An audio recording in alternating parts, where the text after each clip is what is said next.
आशुतोष सेठी सफलता स्थानीय ब्रह्मपुर स्थित सरस्वती शिशु विद्या मंदिर नीलकंठ नगर छात्र आशुतोष सेठी अभूतपूर्व सफलता हासिल करछन्ते।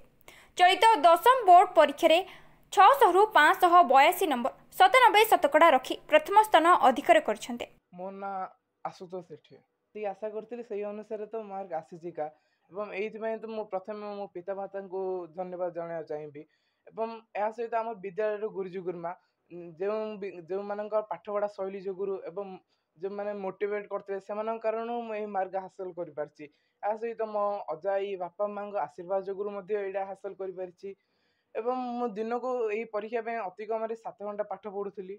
या सहित प्रत्येक सप्ताह में गोटे टेस्ट दौली निज प्रत्येक सब्जेक्ट निजर रिविजन यहीपरी भाव कर मोर यही स्थान पहुँची पारि से तो यह शुणी मत बहुत खुशी लगिला।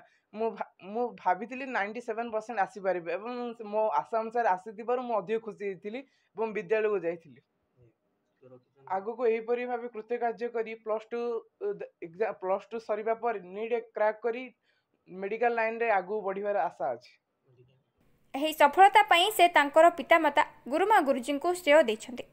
से प्रतिदिन 7 रु 8 घंटा परिश्रम करुथिले। से तांकर परिश्रमर फल पाइछन्ति बोली तांको प्रतिक्रिया प्रकाश करथिले। से छत्रपुर सरस्वती शिशु मंदिर में 8म श्रेणी पर्यंत अध्ययन करी परवर्ती समय नीलकंठ नगर सरस्वती शिशु मंदिर में अध्ययन करथिले।